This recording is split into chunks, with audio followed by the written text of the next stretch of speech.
Alhamdulillahilladzi arsala rasulahu bil huda liyukhrijan nasa minadh dhulumati ilan nur.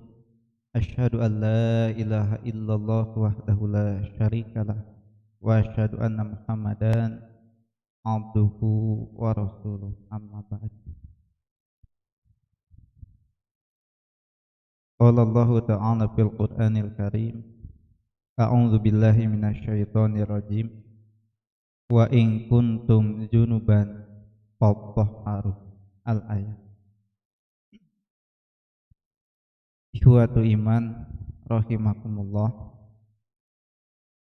jamaah pengawasan pemuda pemudi pimpinan jamaah, pemuda pemudi Persis pimpinan jamaah Tanjung Anak Muslim Kuring hormat. Alhamdulillah kalayan kudrah kali irada Allah subhanahu wa ta'ala, kurang sadayana dina denget ieu masih kena dipaparinan kesehatan oge kesempatan ku Allah pikeun senantiasa aya dina jalan anu insyaallah dipikaridho ku Allah subhanahu wa ta'ala.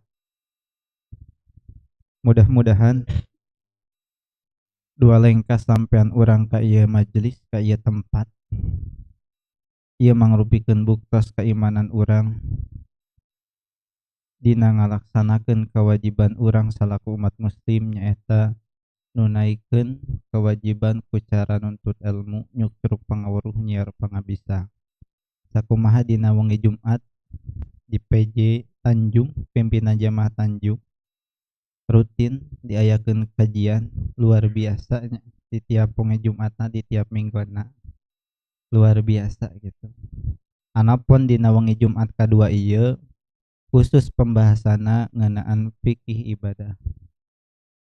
Saparantos sababaraha waktos kapengker urang ngabahas ngeunaan takharoh kahiji, bab kahiji nyaeta ngeunaan bebersih tina najis, anu kadua ngeunaan wudu, anu katilu babu nawaqidil wudu, pembatal-pembatal wudu, anu katilu nya nu kadua teh wudu, nu katilu pembatal-pembatal wudu, anapun nu kaopat bab anu ayeuna insyaallah baris dibahas nyaeta bab guslul janabah atanapi al-guslu.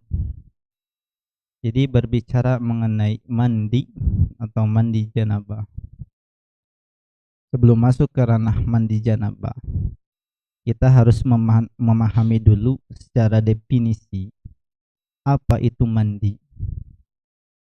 Al-guslu, kalau misalkan dilihat di dalam kitab Fiqhus Sunnah karya Said Sabiq, di sana dijelaskan al-guslu maknahu ta'mimul badan bil ma'i. Jadi meratakan badan dengan air itu namanya mandi. Apakah seseorang yang badannya rata dengan air dikarenakan kehujanan bisa dikatakan mandi eta napi henteu? Eta mah kahujanan. Nya sok sanajan baseuh jibrug sareng anggeanana, tapi kanu namina mandi mah tangtos. Apik tarapti kita membuka pakaian kita dan meratakan air ke seluruh badan kita. Takmimul badan bilma, meratakan badan kita dengan air itu mandi. Aya oge mandi jalmi anu iba ku cara teu diratakeun, dipilih-pilih. Abi mah moal uramas. Berarti ibakna teu sempurna karena air itu tidak rata. Dan berbicara mengenai mandi janabah itu sendiri, siapa yang wajib atau terkena mandi janabah? Yang wajib melaksanakan mandi janabah tidak lain adalah orang yang junub. Adapun mandinya dikatakan dengan guslul janabah, mandi janabah, guslul janabah. Setiap orang yang junub maka terkena kewajiban baginya dalam menghilangkan hadas besar tidak lain adalah dengan guslul janabah. Tanpa melaksanakan atau tidak melaksanakan guslul janabah padahal dia termasuk orang yang junub memiliki hadas besar, tentu hadas tersebut tidak akan bisa hilang jikalau misalkan tidak dilaksanakan dengan guslul janabah. Siapa saja?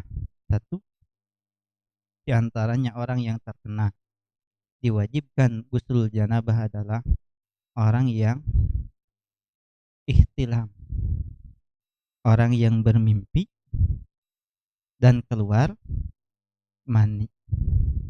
Orang yang bermimpi keluar mani maka diwajibkan atasnya untuk mandi janabah.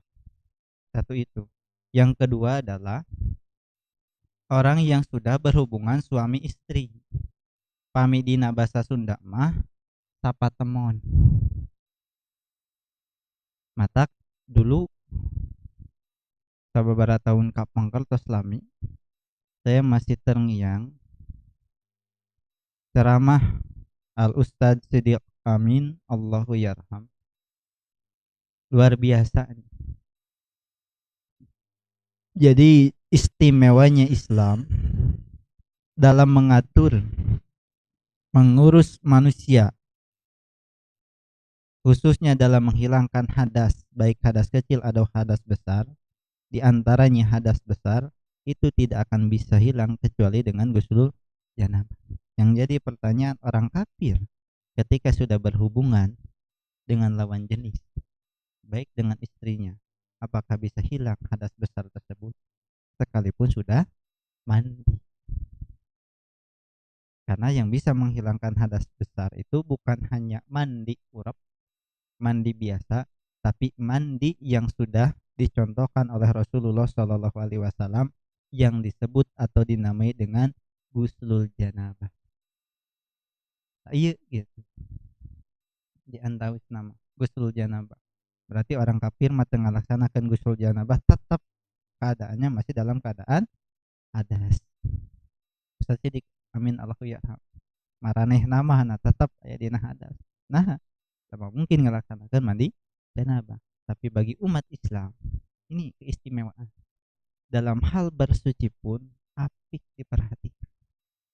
Kalaulah wudu itu ditegaskan dalam satu hadis, la yaqbalullahu salata ahadikum idza ahdasa hatta yatawaddo.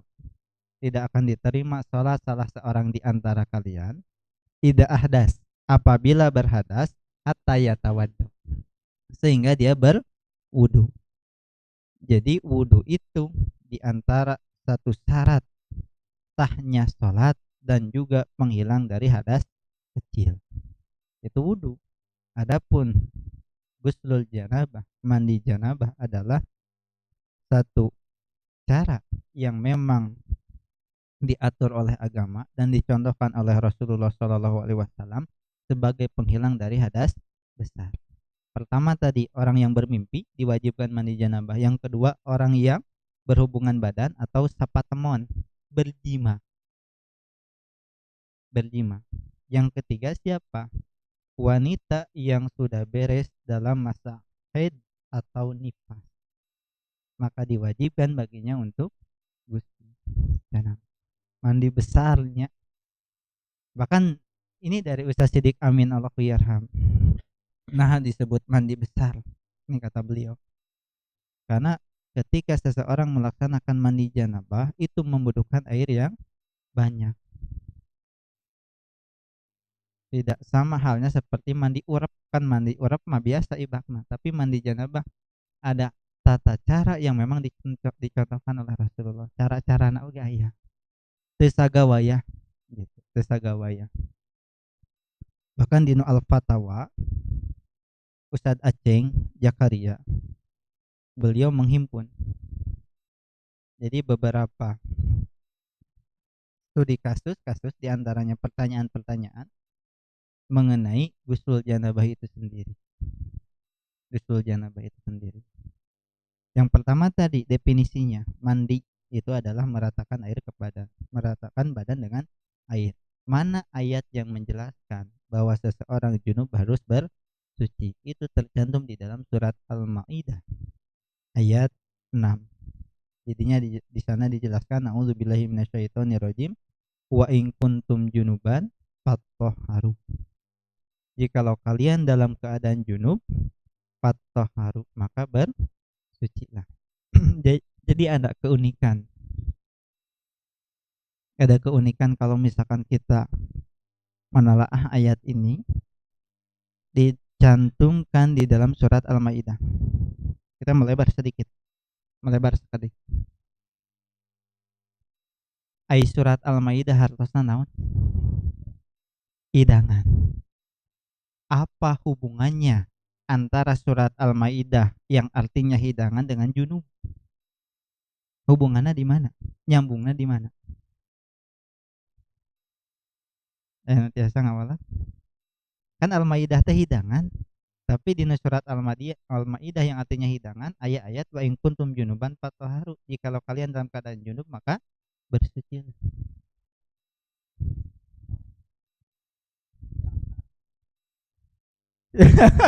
Jadi harus junub.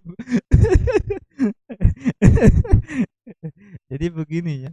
Jadi ada keunikan tersendiri. Bahkan sebagian mufassir mengatakan begini. Wa in kuntum junuban fatahharu. Berbicara mengenai junub punten. Identik dengan apa? Junub itu identik dengan sperma. Sedangkan yang namanya sperma itu dihasilkan dari mana? Dari pati makanan. Berarti ayah nyambunglah dengan Al-Maidah yaitu hidangan. Maksudnya apa? Berarti begini. Jikalau seseorang memakan makanan yang gizinya bagus, proteinnya bagus, vitaminnya bagus, berarti spermanya pun mengandung gizi, protein, vitamin yang bagus pula. Tapi yang jadi pertanyaan mendasar, apakah Al-Quran membahas ke sana? Ternyata tidak. Al-Quran itu membahas apa? Ketika seseorang memakan makanan yang dihalalkan, maka otomatis spermanya pun mengandung unsur-unsur yang halal dan akan menghasilkan cikal bakal seorang anak yang akan gemar terhadap yang dihalal. Kata Al-Quran. Tapi sebaliknya ketika seseorang memakan makanan yang diharamkan, maka otomatis spermanya pun mengandung unsur-unsur yang haram dan akan menghasilkan cikal bakal seorang keturunan atau anak yang gemar dengan perkara yang diharam.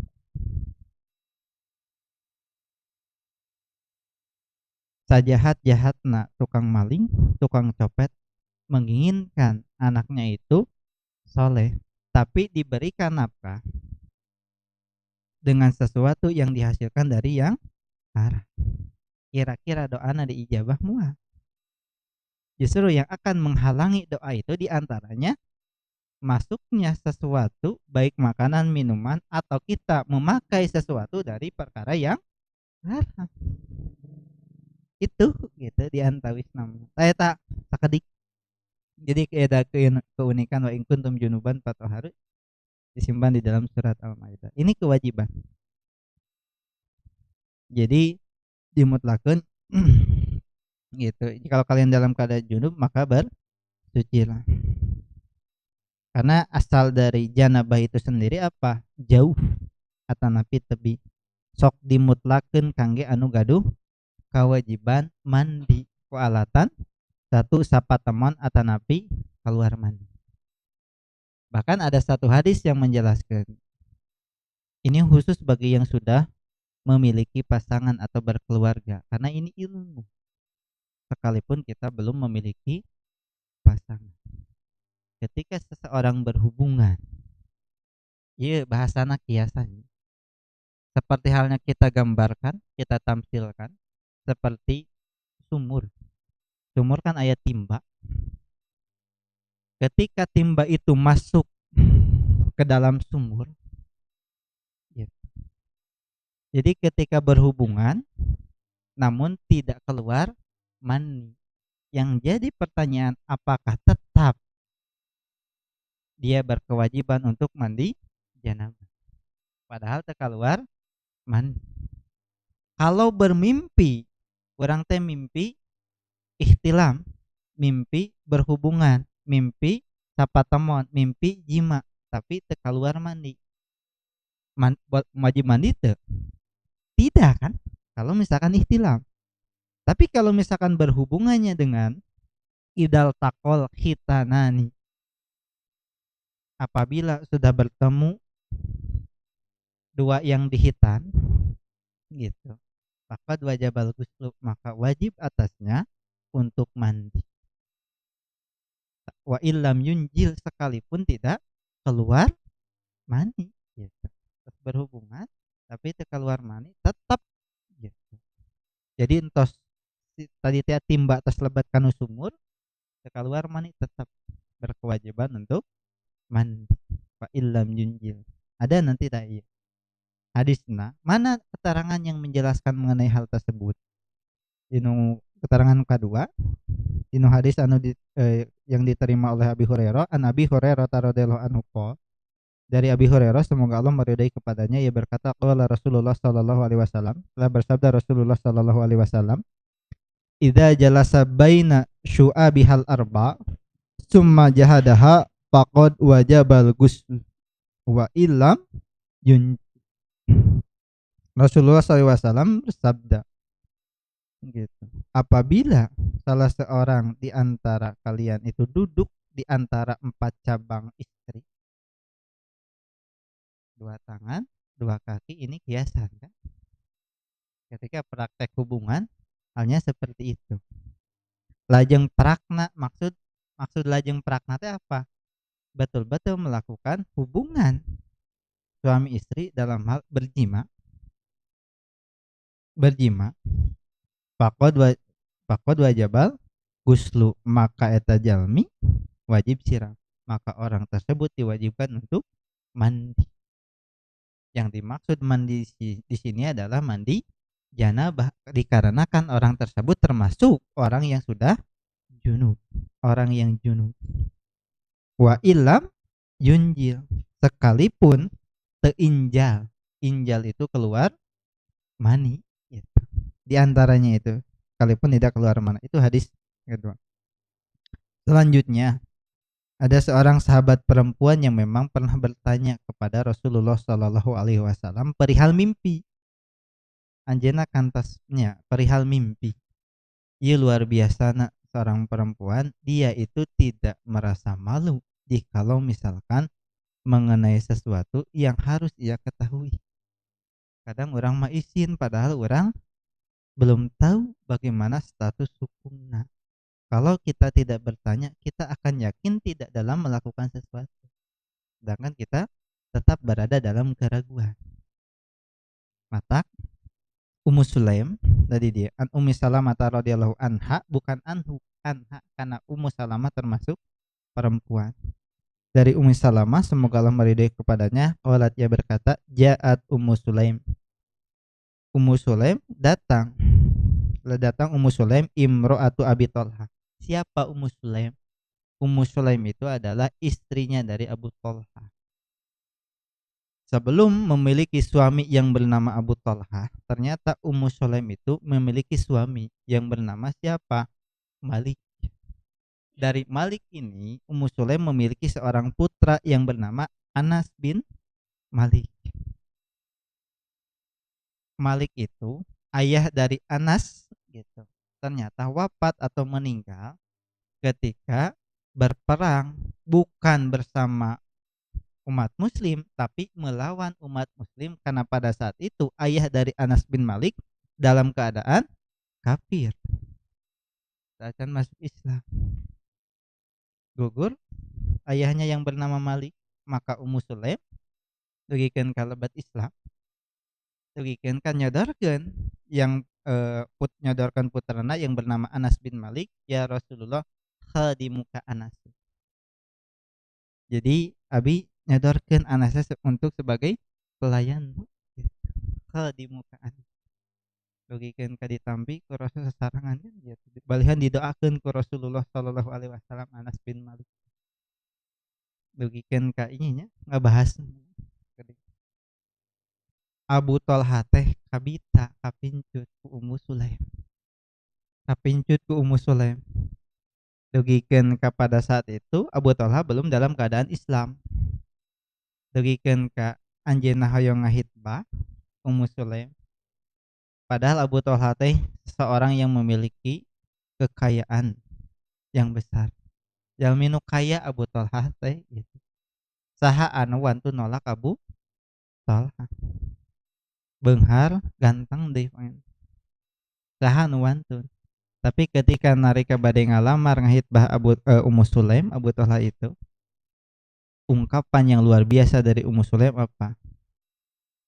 Ya Aba Thalhah, ma misluka la turaddu. Orang yang sepertimu itu bukanlah orang yang pantas untuk ditolak. Jadi jalmi seperti anjeun upami misalna sumping ridho ka hiji jalmi, ka hiji istri, gitu. Bade ngalamar. Contoh gitu, saur istrina, aduh jalmi sapertos ridho mah pamagat anu teu layak, teu pantes kangge ditolak. Nah jangan dibalik ya. Teu pantes ditami. Tidak layak untuk ditolak. Terus makasih soleh poinnya, beunghar, pinter, wah semuanya yang diinginkan oleh seorang perempuan aya di ridho, aya di ridho. Mata tadi oke Ummu Sulaim berkata seperti itu, ma misluka la turad. Jadi orang yang sepertimu itu orang yang tidak pantas untuk ditolak. Tapi walakin naka rajulun kafirun wa ini imro'atun muslimah. Tapi hanjakal anjeun teh hiji jalmi anu kafir sedangkan kaula teh istri muslimah. Teu layak, la tahillu gitu. La tahillu li an antajawajaka. Teu halal pikeun ka kaula nikah ka anjeun. Yang memang berbeda akidah. Maka pada saat itu Pak Aslam Abu Thalhah Islam gitu. Nalika lebat Islam ngahitbah menikahi Ummu Sulaim. Ada yang tahu mahar Ummu Sulaim ke Abu Thalhah apa? Apa? Tahun apa? Gitu. Keislaman dari Abu Thalhah. Fa intuslim hadza mahri fama as'alaku ghairu. Eta teh handawisna. Jadi lamun anjeun Islam ta eta mahar abi moal nyuhunkeun nanaon iwal ti kaislaman anjeun. Luar biasanya pami aya istri nu kitu. Wios we arido abi mah teu nyuhunkeun nanaon iwal ti arido sok katinggal salat subuh di masjid. Oh abi osok di masjid sor arido teh tabu sabra tabu genep sarua. Gitu maksudnya salat subuh di masjid di awal gitu di antaranya itu. Saya Ummu Sulaim. Ummu Sulaim imra'atun istri dari Abi Thalhah. Ila Rasulillah sallallahu alaihi wasallam sumbing ka Rasulullah sallallahu alaihi wasallam faqalat maka ia berkata ya Rasulullah wahai Rasulullah innallaha la yastahyi minal haq sesungguhnya Allah tidak malu dari kebenaran. Hal alal mar'ati min guslin idah talamat apakah bagi wanita itu terdapat mandi ketika bermimpi. Nah ayat kewajiban mandi bagi seorang wanita yang bermimpi karena pada dasarnya yang kita pahami itu anu mimpi mah pamegat. Ternyata istri oge saya pernah observasi tapi ini untuk sebagai pengetahuan ke beberapa orang perempuan apakah betul wanita itu pernah bermimpi mimpi gitu ihtilam mimpi berhubungan seperti itu. Ternyata memang ada yang mengalami seperti itu perempuan oge.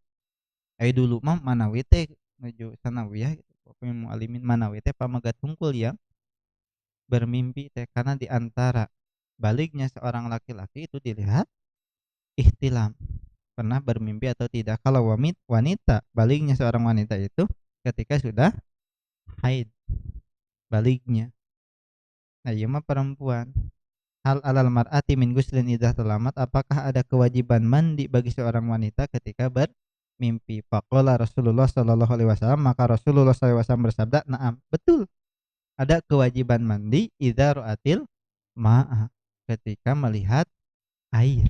Yang dimaksud adalah melihat air mani yang keluar.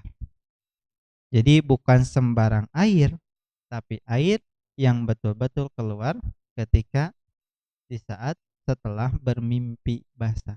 Jadi ihtilam itu apa? Mimpi basah. Gitu, mimpi basah. Matak anu rugel mah gitu. Anu rugel mah ketika orang tengah raoskeun mimpi basah tapi pas gugah jol jemblong. Wajib ibak teu? Wajib. Sedih gitu. Beda ketika orang ngaraoskeun mimpi basah gitu, berhubungan tapi teu jibruk. Wajib mandi teu? Tidak. Nah memang dinu lafaz ye ge idza ra'atil ma, apabila melihat air gitu. Sedih pisan gitu. Kacolongan eta mah teh. Kacolongan gitu di antawisna. Tah riwayat Bukhari gitu. Bahkan dina hadis kasebat dalil wajibna mandi untuk istri ketika keluar mani. Tapi laras teu di sini gitu. Naon namina teh, bukan hanya haid, istri juga pernah mimpi seperti itu gitu di antawisna. Jadi sanes ridho hunggul. Kaum wanita pernah observasi ternyata memang ada gitu. Ada beberapa orang wanita oh ya seperti itu. Mengatakan sesuai dengan apa yang ditanyakan oleh Ummu Sulaim kepada Rasulullah Shallallahu Alaihi Wasallam untuk mendapatkan keyakinan di dalam satu nya ya tuh wajib bisi orang teh memang terus-terusan gitu ihtilam mimpi basah namun tidak melaksanakan ghusl janabah mandi wajib atau napi mandi janabah aya tos ditaroskeun makan jantan regreg. Nah ini diantara sifaul jahli bisual, obat dari ketidaktahuan atau obat dari kebodohan itu dengan cara bisual, dengan cara apa? Bertanya. Dalam Al-Quran dijelaskan fas'alu ahla dzikri in kuntum la ta'lamun, maka tanyakanlah kepada ahlu dzikir, orang yang mengetahui jikalau misalkan kalian tidak mengetahui. Bahkan di dalam Al-Quran ayat lain juga dijelaskan juga apa hal yastawil ladzina ya'lamun wal ladzina la ya'lamun, ini litaubi, untuk menghinakan. Apakah sama orang yang mengetahui dengan orang yang tidak mengetahui? Bukannya Allah tidak tahu, tapi ini litaubi, untuk menghinakan. Tentu akan berbeda orang yang mengetahui dengan orang yang tidak mengetahui. Itu berbicara mandi janabah. Satu, siapa saja tadi sudah dijelaskan. Nanti akan dibahas juga mengenai kaifiyah, tata cara mandi janabah itu sendiri. Kan gitu. Orang mah ada semangatna tahu hukumna, tapi prakteknya seperti apa kan begitu. Praktekna kaifiyatna. Karena seringkali gitu, ana sering mendapatkan pertanyaan dan itu pertanyaan yang bermula dari pengalaman. Terus mang tahun-tahun nikah, membangun rumah tangga, tapi nembe naroskeun mengenai apakah betul yen mandi janabah atau napi mandi junub itu ada tata cara. Padahal terus mang tahun-tahun gitu, mang tahun-tahun. Bahkan aya oge punten nya. Insyaallah da aya di dieu mah sanes di dieu. Di Bandung aya anu naroskeun leres ketika sapatemon teh aya doana. Aya rumah tangga teu sabaraha tahun. Aya rumah tangga teu sabaraha tahun. Berdoa ketika berhubungan baru tahu. Tapi teu aya lepat. Nalika anjeunna naros gitu. Entos mata terang doana lajeng teu tataros kan begitu. Maka ku ana diawaskeun doana. Dalilna malihan kitabna ge disogrogeun di payunan ta ieu hadisna da sapatam. Hati dugikeun ka nuhunna nuhun. Hati bet dina masalah nu kitu jima wae oge orang tidak menafikan kehadiran Allah, senantiasa menghadirkan Allah di dalam setiap keadaan, meminta doa kepada Allah, apalagi doa yang memang diajarkan oleh Rasulullah Shallallahu Alaihi Wasallam langsung. Adapun hadis yang keempat selanjutnya ini berbicara mengenai seorang wanita yang sering keluar darah istihadah. Kita bahas dulu darah yang keluar dari wanita itu apa saja. Ada yang termasuk darah haid. Pertama, ada yang termasuk darah istihadah, ada yang termasuk darah nifas. Apa darah haid itu? Darah yang keluar dari rahim perempuan dan rutin keluarnya di tiap bulan, di tiap sasi, nate rutin yang keluar dari rahim perempuan itu darah haid. Adapun darah nifas itu darah yang keluar pasca melahirkan. Anu keluar saat melahirkan itu termasuk darah nifas. Adapun darah istihadah adalah darah yang keluar bukan saat nifas dan juga bukan di waktu haid yang biasa keluar. Contoh dina tiap sasi teh hiji istri teh haid teh genap hari atau napi 7 hari karena kebiasaan wanita di tiap bulannya haid itu siklus nate genap atau napi 7. Sekalipun memang itu kembali lagi kepada wanitanya. Aya nu 5 hari rengse kan begitu. Tapi kebiasaan kan genap dan 7 hari.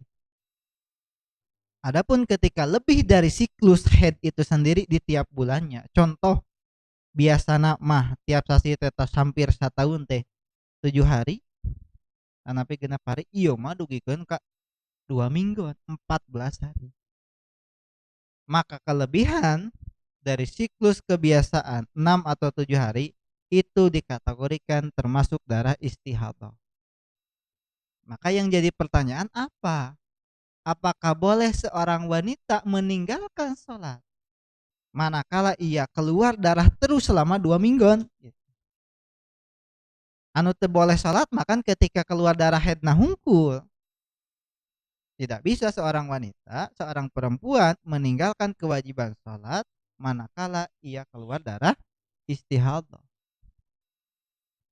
Jadi misalnya darah haid atau napi nifas baru tidak ada kewajiban sholat bagi seorang perempuan. Nah, habis mah keluar darahnya darah itu darah naon? Kalau misalkan di luar kebiasaan dari siklus haid, dapami nifas mah sudah tergambar. Nifas mah sudah tergambar.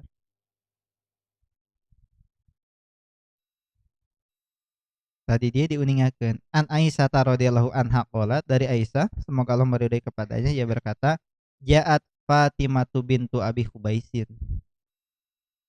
Telah datang Fatimah binti Abi Hubais ila Nabi sallallahu alaihi wasallam kepada Nabi Muhammad sallallahu alaihi wasallam faqalat maka ia berkata ya Rasulullah wahai Rasulullah sallallahu alaihi wasallam inni imra'atun ustahaldu sesungguhnya aku adalah seorang wanita yang sering keluar darah istihadah. Fala athur maka ketika sering keluarnya istihadah aku itu tidak suci apa ada ussolah. Apakah boleh saya meninggalkan sholat? Nah iya teh pertanyaannya di dia. Kita tidak boleh mendahului iya. Pokoknya mah tong sholat atau napi pokoknya mah sholat eta istihadah. Ya dari mana asalnya? Gitu. Harus ada keterangan yang menjelaskan mengenai permasalahan seperti itu. Jadi Fatimah binti Hubais termasuk seorang wanita yang sering keluar darah istihadah. Tidak suci apakah boleh aku meninggalkan sholat? Faqala maka Rasulullah menjawab la tidak boleh. Tidak boleh. Innama dzalika irkun. Hanya saja darah istihadah itu termasuk darah penyakit. Irkun itu darah penyakit. Walaisa bil haidhah. Tidak termasuk darah haid. Tidak termasuk darah haid istihadah mah. Gitu. Makanya kata Rasulullah, fa idza aqbalatil haidhah ketika tiba waktu haid pada ia salat, maka tinggalkanlah salat. Ketika sumping waktu haid maka tinggalkan kandunkeun salat. Wa idza adbarat pagsili ketika memang sudah beres dari siklus kebiasaan masa haid Pagsili maka bersucilah atau mandilah, yang disebut dengan mandi janabah.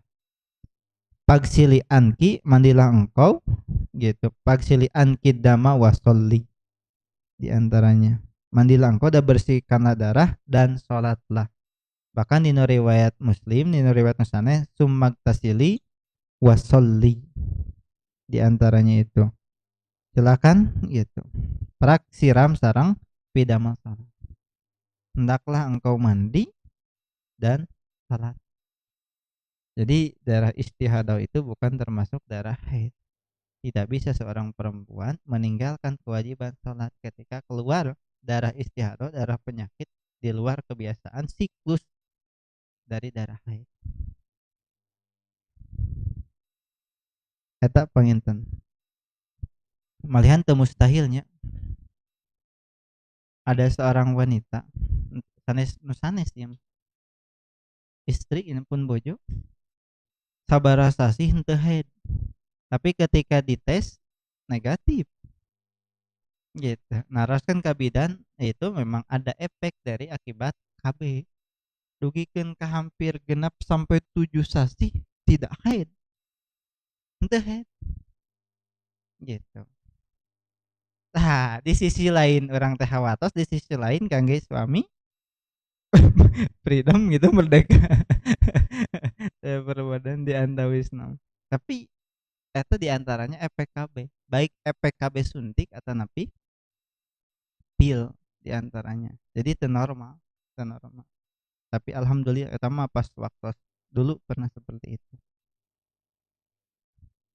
Jadi mandi ketika head, terakhir masa head, maka mandi lalu sholat sekalipun masih keluar darah. Maka ada sesuatu yang lebih disukai Rasulullah Shallallahu Alaihi Wasallam itu. Jadi seperti halnya sholat di jamak, dan lagi ya, ketika mengakhirkan waktu zuhur dan mengawalkan waktu asar, gitu, mengawalkan waktu asar. Ketika memang seringkali keluar dari istihadah, maka ketika akhir dari masa haid, diakhirkan waktu zuhur, ibak sholat. Ketika rengse sholat zuhur, tiba waktu asar sholat. Gitu. Ini yang lebih memang disukai. Begitu juga maghrib, mengakhirkan waktu maghrib, ibak bebersih, lajang sholat maghrib. Ketika tiba waktu isya, sholat isya. Jadi berdekatan waktasna gitu. Di antawisna. Seperti itu. Bahkan aya oge kan.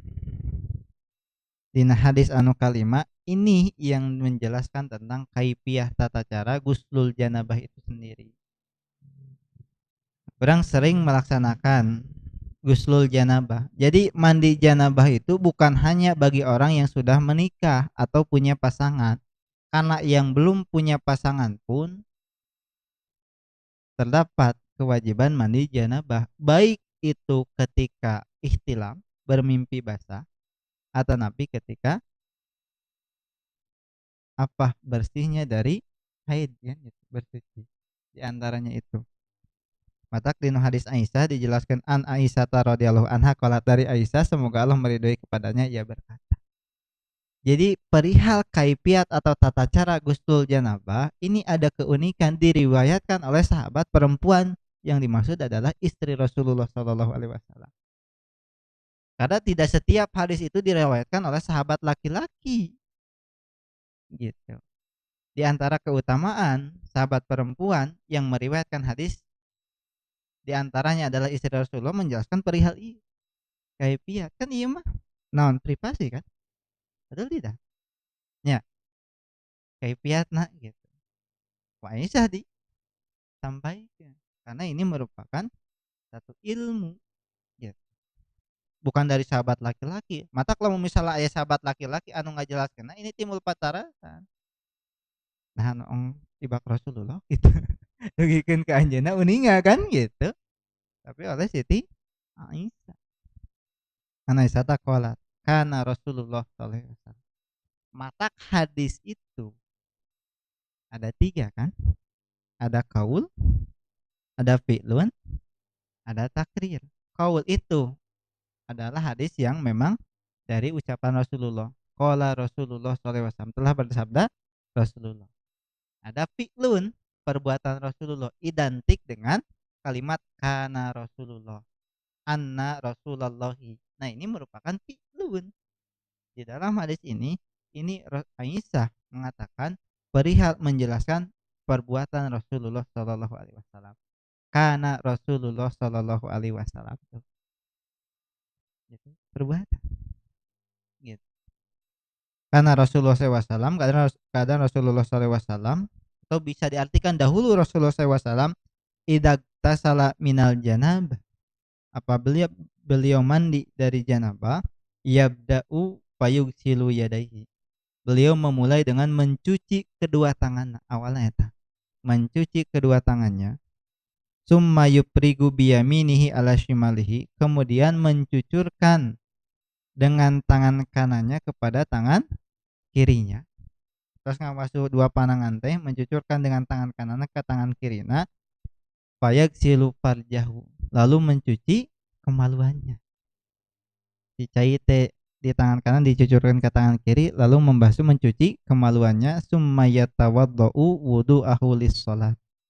Kemudian beliau berwudu seperti halnya berwudu untuk salat. Lajeng berwudu seperti wudunya untuk salat.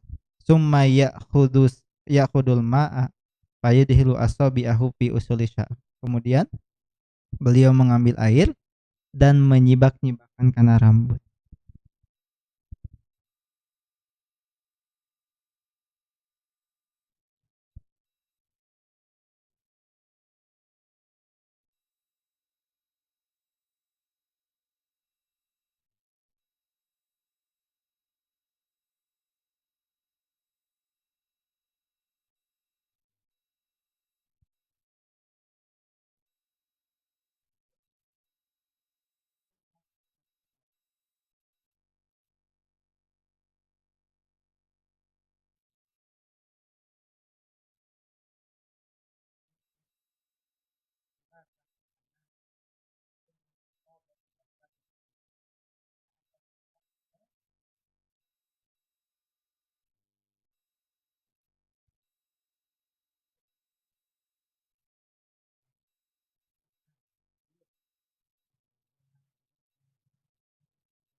Masya Allah.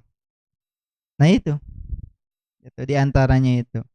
Jadi yang terakhir summa gosala rijlahi, kemudian mencuci kedua kakinya. Nah, ini tata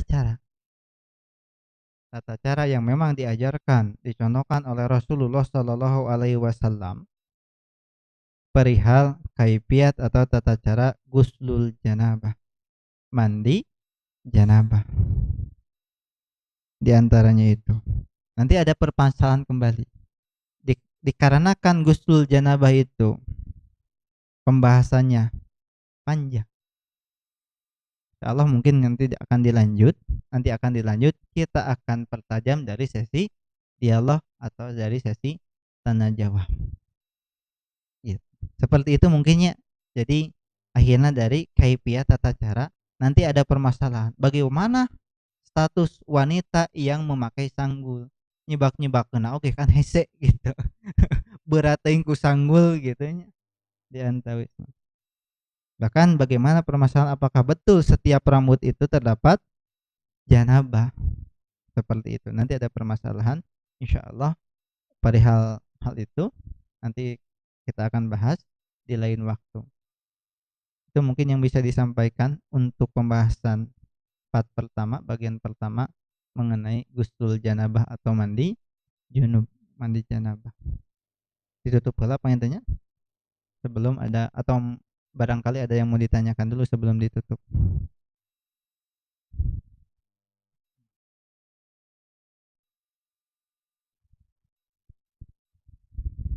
Silakan barangkali ada yang mau. Oh iya silakan. Ridho. Enggak. Mohon enggak.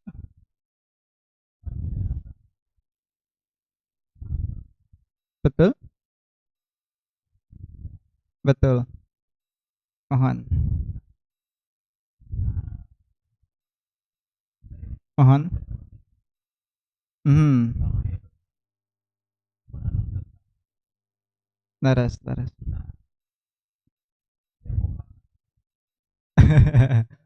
Aya luka mainannya. Laras. Betul. Yang tidak boleh terkena air. Nah. Oh gitu. Oh luar biasa di baru. Oh masya Allah. Alhamdulillah. Sami. Mhm.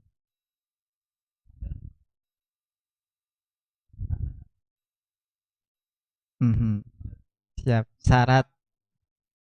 Mhm. Siap. Oke. Masya Allah. La haula wala quwata illa. Siap. Oke. Kalau seleres keng ilmu nadi abi. Oke, ini pertanyaan yang luar biasa. Bukan hanya satu, tiga sekaligus dari satu penanya. Biasanya ge tilu orang pertanyaan ieu mah seorang tiga pertanyaan. Pertama, buah-buah ya tadi tilu jalmi anu diwakilkeun gitu. Oh gitu. Oke, luar biasa pertanyaan pertama. Apakah mandi janabah itu harus meratakan air ke seluruh badan, bahkan tidak boleh ada satu bagian badan pun yang tidak terbasahi? Karena tadi kembali lagi kepada definisi. Definisi mandi itu apa? Takmimul badan bilma, meratakan air kepada meratakan badan dengan air, itu definisi mandi. Berbicara rata artinya tidak ada satupun yang tidak terbasahi kan? Gitu. Yang kering. Jadi rata mah betul-betul gitu. Rata sadayana berarti tidak ada yang terlewati. Harus terbasahi. Nah, ada pertanyaan baru. Kalau misalkan seperti itu, bagaimana dengan orang yang memang terdapat luka di sebagian anggota badannya yang tidak boleh terkena atau ketika terkena air akan lebih membahayakan atau lebih memadaratkan, kan seperti itu. Itu berbeda. Hukum asal mandi janabah itu harus rata airnya dikarenakan ieu mah darurat. Bukan tidak mau meratakan atau napis sengaja tidak diratakan, tapi ada ilat gitu yang tidak boleh terbasahi air, maka dibolehkan sesuai dengan istitoah, kemampuan, yaitu kemampuan. Ayeuna misalnya orang memaksakan kehendak, kan di zaman Rasul ya aya kan anu luka nalika nalika junub, apakah kedah mandinya gitu, tengah mandi ngantunkeun kan, maka di sana Rasulullah nyarekan gitu, diantawis sama nyarekan seperti itu. Jadi untuk hal itu maka berlaku hukum usul fikih, al hukmu yaduru ma'al illah wujudan wa adaman. Hukum itu berkisar bersamaan ilat. Wujudan, hukum ada jikalau alasannya ilatnya ada. Wa adaman, hukum tidak ada jikalau misalkan ilatnya ada, seperti itu. Jadi etama ad-darur jadi madarat, darurat, sedangkan darurat itu sendiri ad-daruratu tubiul mahdurat. Jadi yang madarat itu bisa membolehkan sesuatu yang awalnya tidak boleh. Seperti halnya memakan daging babi, ketika kita di satu tempat di leuweung tidak ada makanan pun yang bisa kita makan selain ada babi. Lamun urang teu nuang eta daging babi, urang bisa mati. Maka di sana berlaku maqasidus syariah, di antaranya hifdun nafsi, menjaga jiwa. Daripada urang maot ku alatan kalaparan, padahal agama tidak memberatkan selama hajah kebutuhan, tapi tong dugikeun ka daging babi eta dibakal ka bumi. Tah eta komo dibagikeun ka tetangga ka, deuikeun ka aya eta mah anu nuang daging, oh raos nah gitu. Naon eta mah teu nyeko. Memang daging babi disimpan anjeunna panginten nuju saha mah tanapinteun nuang daging babi. Gitu enak dari anu ngawartosan eta mah daging babi. Daging B2 gitu diantawis seperti itu. Jadi tidak jadi masalah karena itu darurat. Sesuai istitoah kemampuan saja. Jadi bukan dengan kesengajaan alim dibasahi, karena memang ini ada luka yang serius yang tidak boleh terbasahi oleh air. Dan yang ketiga pertanyaannya adalah hukum tayamum. Jadi pertanyaan yang tepat itu apa? Ai syarat jalmi anu kenging rusuh tayamum teh nu kumaha wae? Itu pengen nanya. Nah, jadi di antara syarat orang yang mendapatkan rukhsah keringanan untuk tayamum itu tidak lebih dari 3. Satu, sakit. Yang kedua, safar. Dan yang ketiga, tidak ada air. Di dalam ayatnya, wa in kuntum mardo au ala safarin gitu. Fa ilam tajidu ma'an fatayammamu sha'idan thayyib. Jikalau kalian dalam keadaan sakit atau dalam perjalanan, falam tajidu ma'an, maka tidak mendapatkan air, maka bertayamumlah dengan debu yang bersih atau tanah yang suci. Sekarang gini, syarat tayamum itu 3 tadi, teu damang, safar, sareng teu aya cai. Jadi lamun misalnya ku urang dicindakeun mah, bagi orang yang safar dan juga bagi orang yang sakit, itu tidak ada faedahnya ada dan tidak adanya air. Yang nu teu damang mah kan kitu. Bujang-bujang teu aya cai, aya cai oge, dibolehkan dia melaksanakan tayamum. Orang yang safar, salami keneh aya cai mah tetap wudu. Justru dia mendapatkan rukhsah tayamumnya itu ketika safarnya, bukan tidak ada caina gitu. Di antara memang di antara para ulama diperselisihkan. Jadi sok tanaos safar salami aya cai mah tetap berarti pamik itu mah eta mah anu memang nu utama, tidak ada cai mah. Bujang-bujang safar nalika urang mungkin di tempatnya lira oge, ketika tidak ada air mah diharuskan urang tayamum. Kan gitu. Jadi itu tidak berbicara dengan sakit dan juga safar, upami teu aya cai mah eta mah asleun, pokok gitu. Padahal upami safar mah nya rukhsah. Rukhsah teh bukan ada dan tidak ada airnya, tapi karena dia bepergiannya. Boleh teu tayamum? Rukhsah. Termasuk mendapatkan syarat di antara bolehnya tayamum. Boleh teu wudu? Mangga. Kalau misalkan mengambil hukum yang lebih utama. Gitu. Yang asal itu menghilangkan hadas itu dengan cara berwudu. Adapun ketika melaksanakan tayamum dikarenakan kita sudah mendapatkan rukhsah keringanan, maka itu juga dibolehkan. Tapi dalam keadaan tertentu tayamum yang memang diharuskan. Contoh ketika urang teh memang dikejar waktu aya dina perjalanan bade urang berwudu gitu. Ngantri tah seperti itu. Ada urang hayang wudu, deuikeun ka wudu ku cai aqua botol aqua gelas. Deuikeun ka kajantenan eta nu bos. Cekap gitu kan. Mata kan di sana kan ada yang dibolehkan yaitu tayamum. Ad-dinu yusrun, agama itu mudah. Kecuali kita sendiri yang memberatkan. Tak eta di antara Islam.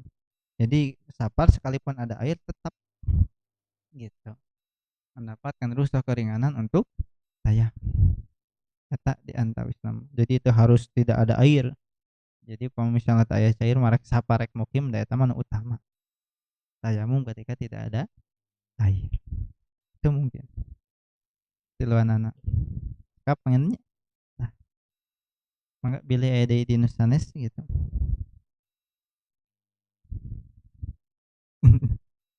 Mangga, mangga, mangga. Laras. Laras, laras. Laras, laras. Dalam ketaatan. Ah, gitu. Sip. Laras, laras. Piknik lahnya. Rihlah lah jalan-jalan. Laras, laras. Laras. Laras.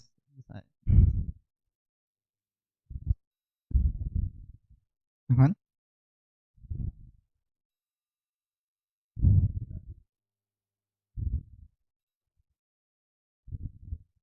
Laras. Mohon. Laras. Malam Jumat. Kada tong molotot dong. Betul kan? Terus. Terus. Terus.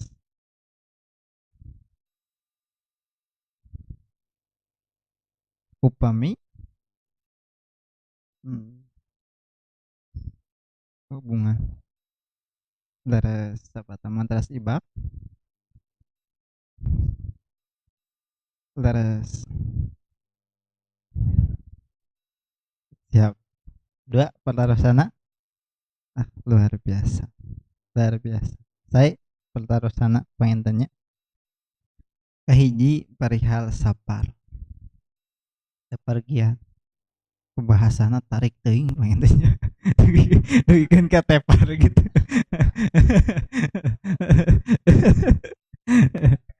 Kan. Lucu sama. Oke. Jadi apakah sapar ini bisa dikatakan umum sehingga seseorang mendapatkan rukhsah untuk tayamum, satu di antaranya untuk qashar dan juga jamak qashar. Begitu. Ataukah hanya sapar yang khusus yaitu sapar dalam rangka ketaatan. Contoh ketika haji. Begitu. Ketika umroh. Terus naon deui? Gitu. Pokoknya mah dalam rangka ketaatan. Apakah di luar dalam rangka ketaatan mendapatkan rukhsah keringanan untuk tayamum, qashar dan juga jamak qashar atau tidak? Ini luar biasa pertanyaan. Ada yang berpendapat seperti itu, yang membolehkan seseorang mengqashar salat atau menjamak qashar ketika saparnya dalam keadaan sapar fit ta'ah, sapar dalam ketaatan. Anak juga kuliah pas dosen menyampaikan seperti itu. Saya langsung yang pertama kali ngacung. Ustaz, maaf. Sanes suul adabnya. Karena memang ini dalam ranah diskusi gitu. Saya ingin meyakinkan, tapi dengan adab. Ustaz, maaf. Kalau misalkan hal itu dibenarkan, jadi hanya sapar yang dalam rangka ketaatan yang membolehkan seorang qashar dan juga jamak qashar gitu. Berarti anu ibadah haji eta anu ibadah haji yang membolehkan seseorang melaksanakan qashar atau jamak qashar ku alatan hajina atanapi ku alatan saparna. Upami ku alatan hajina da ieu mah dalam rangka ketaatan berarti orang Makkah sok sanajan sabaraha lengkah didinya bisa melaksanakan qashar atanapi jamak qashar. Kan, kan gitu nya. Gitu nuju dalam rangka ketaatan. Leres teh? Berarti biasa melaksanakan qashar ataukah saparnya. Berarti kalau misalkan saparnya sekalipun orang Mekah melaksanakan ibadah haji yang memang tidak termasuk atau layak dikatakan musafir tidak mendapatkan rukhsah untuk qashar dan juga jamak qashar. Adapun orang yang melaksanakan ibadah haji dan mendapatkan rukhsah keringanan qashar dan jamak qashar itu ketika orang tersebut sudah layak dikatakan musafir. Berarti gitu syaratnya bukan dalam rangka ketaatan, saparna gitu. Sekalipun bukan dalam rangka ketaatan, kapangandaran urang. Karena ada sapar fil lughah, ada sapar secara istilah atau agama. Sapar secara bahasa itu urang angkat ka pasar ge eta sapar bukan? Sapar. Urang di bumi angkat ka masjid nu caket sapar bukan? Sapar secara bahasa. Pada angkat ka masjid tuh kan bahasana ge angkat. Sapartul masjidah, aku pergi ke tuh bahasana ge bahasa Arab kan itu. Sapartul masjidah. Tapi bisa dibenarkan tidak orang ini sapar menurut agama? Dikatakan musafir teu? Tidak, karena belum layak dikatakan musafir. Para ulama dugikeun ka wah berbeda pendapat, membatasi jarak seseorang minimal dikatakan musafir. Di antaranya di kita gitu. Di versi itu sendiri dibatasi salah satu amyal, 3 mil atau sama dengan 4,8 kalau dibulatkan menjadi 5 kilometer. Seseorang berniat bepergian melebihi jarak 5 kilometer, maka itu bisa dikatakan musafir dan mendapatkan rukhsah keringanan untuk qashar dan juga menjamak qashar. Beda antara qashar dan jamak qashar. Qashar mah salat lohor contohna 2 rakaat. Kalau di jamak qashar berarti salat asar ditarik ke waktu lohor menjadi 2 qashar itu atanapi jamak qashar bukan mengurangi dari rakaat salat, tapi melaksanakan rakaat yang pertama kali diwajibkan. Margi salat pertama kali diwajibkan lohor, asar dan juga isya selain maghrib dan juga subuh, awalnya seberapa rakaat? Dua-dua. Ketika hijrah baru ditambah dua-dua. Zuhur ditambah 2 rakaat deui, asar ditambah 2 rakaat, isya ditambah 2 rakaat menjadi 4 Maghrib mah henteu dan juga subuh. Matak bahasa Ustaz Usman Shalahuddin Al-Khuyarham, ketua Dewan Hizbah Kapunggur gitu. Serta Acan Ustaz Romli. Anak yang ilmu teh gitu. Kalebet guru Ustaz Amin oge di dinya. Guru sadayana langsung nguping di anjeunna. Jadi qashar dan jamak qashar itu bukan mengurangi dari rakaat salat, tapi melaksanakan yang pertama kali diwajibkan salat. Dua-dua. Diwajibkan salat gitu. Dua-dua. Bagi orang yang sapar gitu. Jadi mohon utama karena sedekah kan rusa. Jadi ruso itu sodakotun minallah faqbalu sodakotikum. Sodakoh dari Allah maka terimalah sodakoh oleh kalian. Jadi tidak sempit atau tidak dibatasi dengan sapar dalam hanya ketaatan, tapi sapar apa saja itu ketika memang satu niatna, anu kadua sudah memang layak dikatakan musafir maka mendapatkan matak dinu Al-Qur'an majelas dalilna apa? Fa idza darabtum fil ardi falaisa alaikum junahun an taqsuru minas shalah. Apabila kalian bepergian di muka bumi, tidak dijelaskan bepergian naon kan?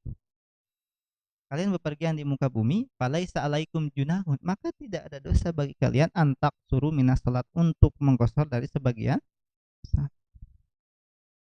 Tidak ada dosa. Ini mah berbicara qashar. Ya, qashar. Aya qashar aya jamak qashar. Seperti itu. Eta pertarosan nu kahiji pengen tanya. Jadi tidak bisi gitu anu bae ka Pangandaran atanapi bade camping kan kitu ka gunung. Ayeuna mah sanes dinu kataatan. Padahal sebelum berangkat kita dalam rangka berdoa kepada Allah bismillahi tawakkaltu 'alallah la haula wala. Jadi jangan sampai ibadah itu sempit. Hanya salat, ritual salat, saum dan juga zakat. Tetapi kullu syai'in ma yuhibbuhullahu wa yarda fa huwa ibadah. Segala sesuatu yang dicintai dan diridhoi oleh Allah itu termasuk ibadah.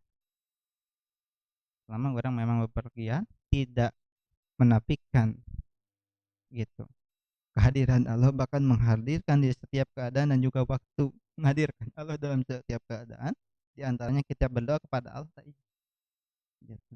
Yang kedua adalah mohon setelah mandi janabah tiba waktu sholat subuh, apakah harus berwudu kembali atau tidak perlu berwudu lagi begitu? Nah, gitu. Ini pertanyaan yang memang yang luar biasa juga. Atau mungkin sudah mandi biasa, oke kan itu. Mandi urap we. Urang teh teu wudu deui, salat sah teu salatna? Gitu. Sah teu salatna? Makanya ketika tadi tos mandi janabah teu wudu deui lajeng sumping ka masjid salat sah tidak? Sah. Karena dengan mandi janabah tersebut jangankan hadas kecil, hadas besar juga bisa hilang ku mandi janabah. Kan gitu nya logikana. Guslul janabah, mandi janabah itu untuk menghilangkan hadas yang mana? Hadas kecil besar? Besar. Ada faedahna teu urang wudu deui? Teu karena wudu itu untuk apa? Menghilangkan hadas apa? Wudu untuk menghilangkan hadas kecil. Sedangkan tadi gusul janabah menghilangkan hadas, perlu wudu dari itu? Tidak perlu. Karena memang betul-betul di antara syarat menghilangkan hadas besar itu dengan tadi gusul janabah. Seperti itu. Tidak perlu. Lalu timbul pertanyaan, kalau misalkan bukan mandi janabah nih, mandi urap, mandi kebiasaan kan? Mandi biasa orang. Orang itu wudu. Salat, apakah sah salatnya? Maka di zaman Rasulullah SAW ada orang anak mah merupakan manusia yang memang biasa berwudu setelah mandi. Maka Rasulullah SAW mengatakan laqad ta'ammakta, maka engkau telah berlebihan. Boleh teu ketika sudah mandi orang teu wudu deui langsung akad salat? Boleh.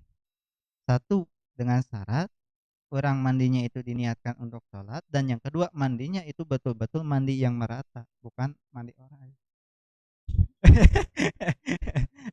Dugikeun ka ai sabelah basa sabelah garing gitu dianu dugikeun ka aya punten nya, punten yo. Kantos tinggal ka punggul gitu. Anu ibak teh aya anu si masakanna teh dikeresekan. Sangkan tong kabaseuhan. Leres. Kan anu kitu. Alim kurang mah dugikeun ka tutupan ku keresek gitu. Jadi badanna hungkul gitu. Komo upami misalnya nembe di salon kan, nembe dipotong orang pelan, ketawa gitu.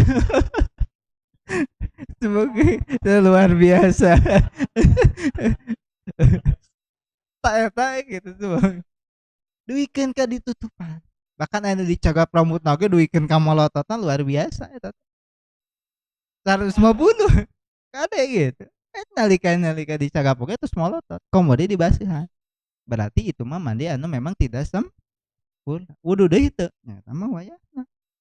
Karena mandinya tidak sempurna. Dan namina mandi mah betul-betul takmimul badan bilma, meratakan badan dengan air. Gitu.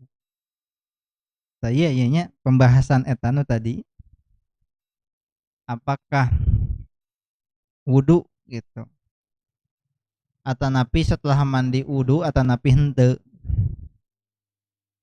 di antaranya itu. Jadi ayat dijelaskan.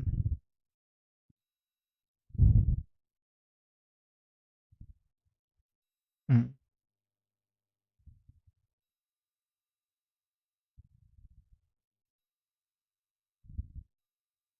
Jadi pembahasan lakot ta'amakta, maka engkau telah berlebihan mengenai hal itu.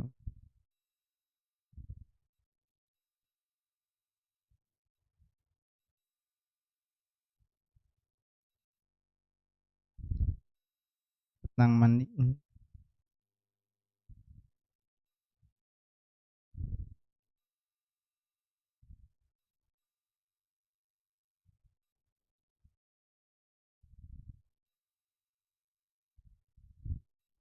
Sebab hmm.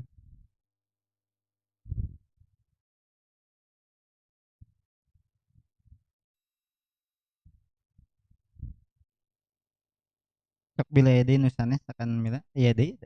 Mangga, mangga, mangga. Harus toh. Mangga, mangga. Beres,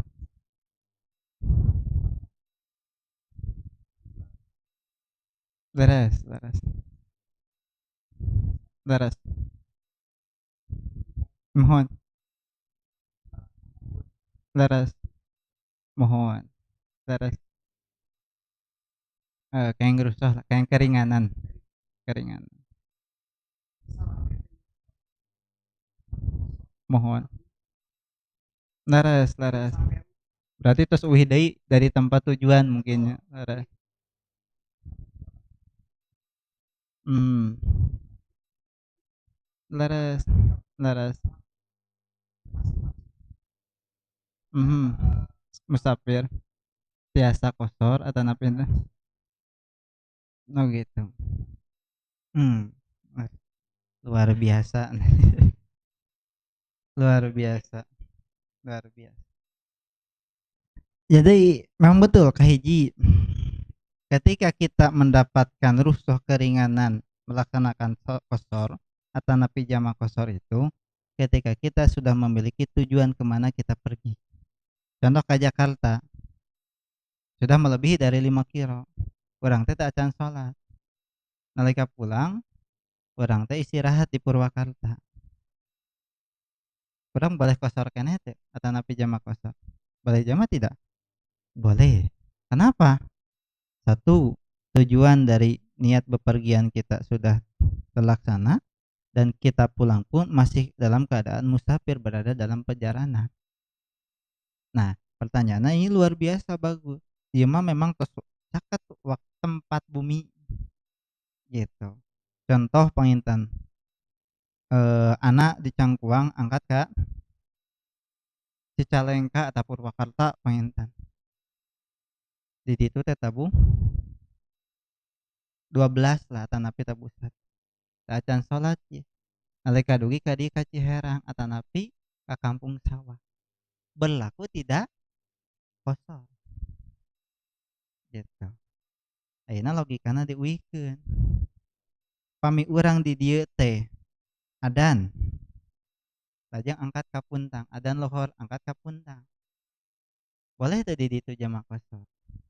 Ada yang berpendapat gitu, boleh di jamak qashar karena jamak itu statusnya tergantung di mana kita ada lokasinya. Urang kalebet musafir atau napi sanes gitu. Ketika di safar urang kalebet musafir, safar. Sekalipun adzan tadi di tempat mukim.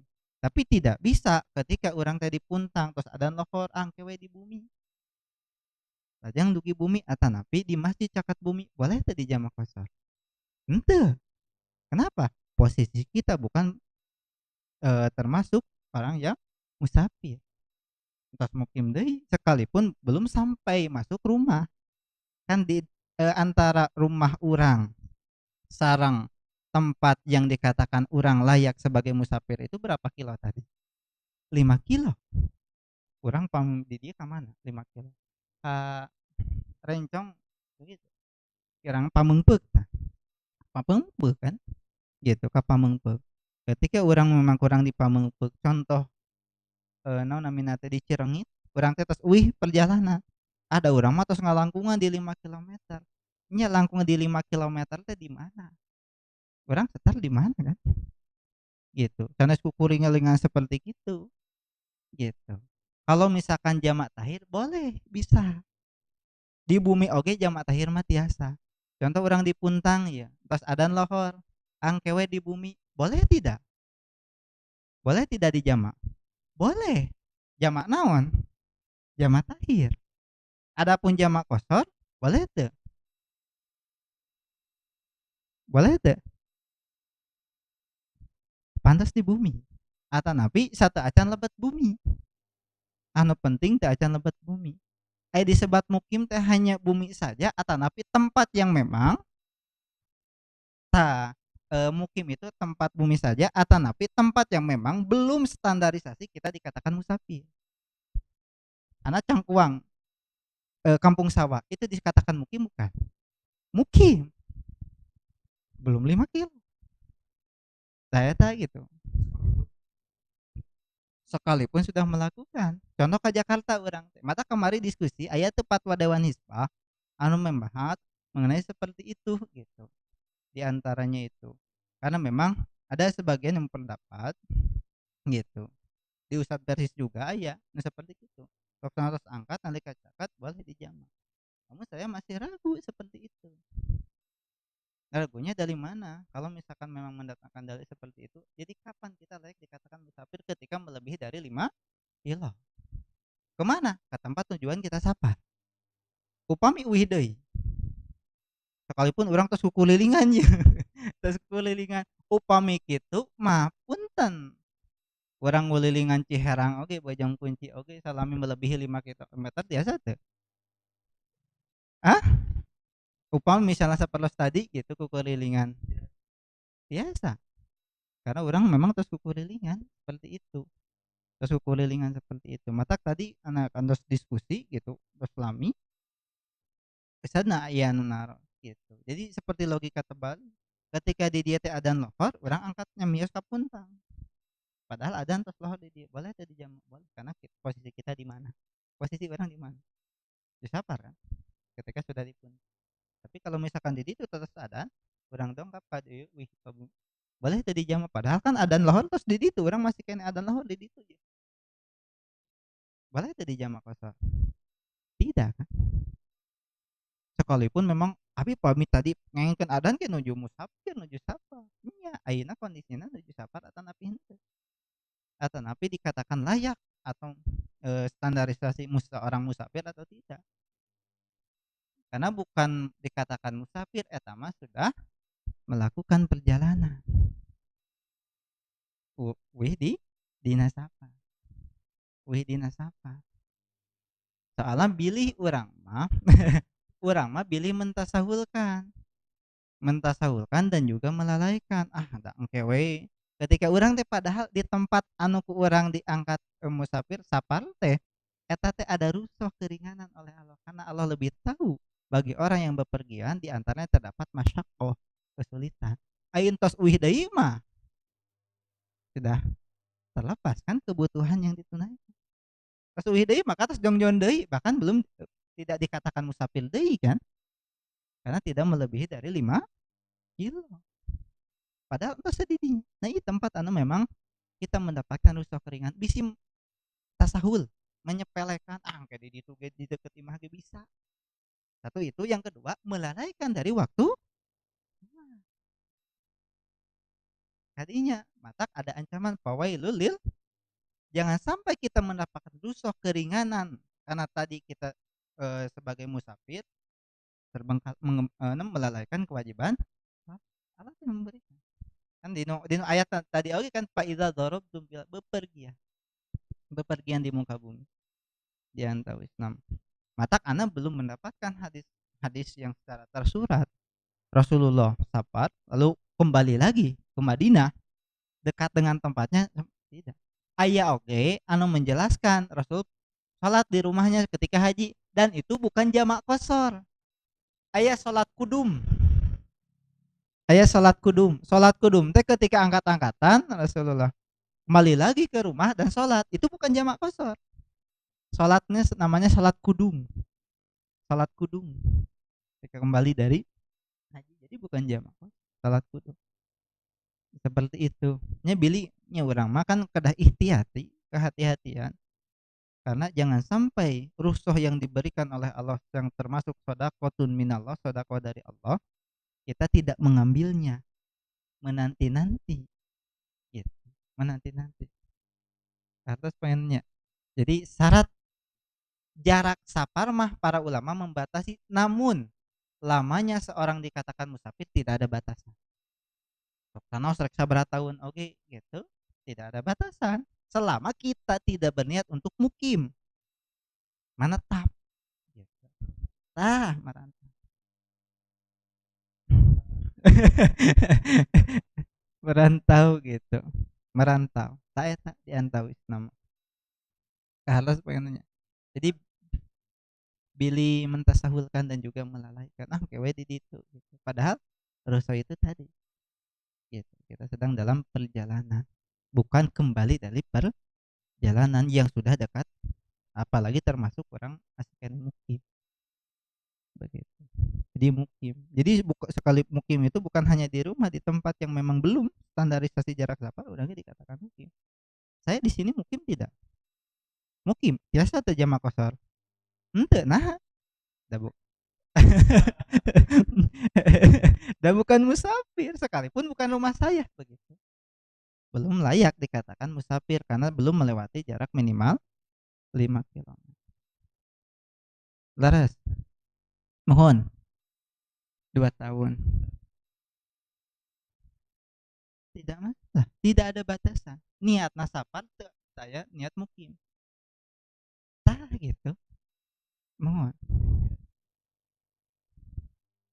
Laras, udar ider. Sanes jamaah tabligh sanes jamaah udar ider. Ieu mah semi jamaah tabligh ieu mah. Pemuda semi jamaah. Samporet. Laras, laras. Laras kejar waktos krusial. Order laras.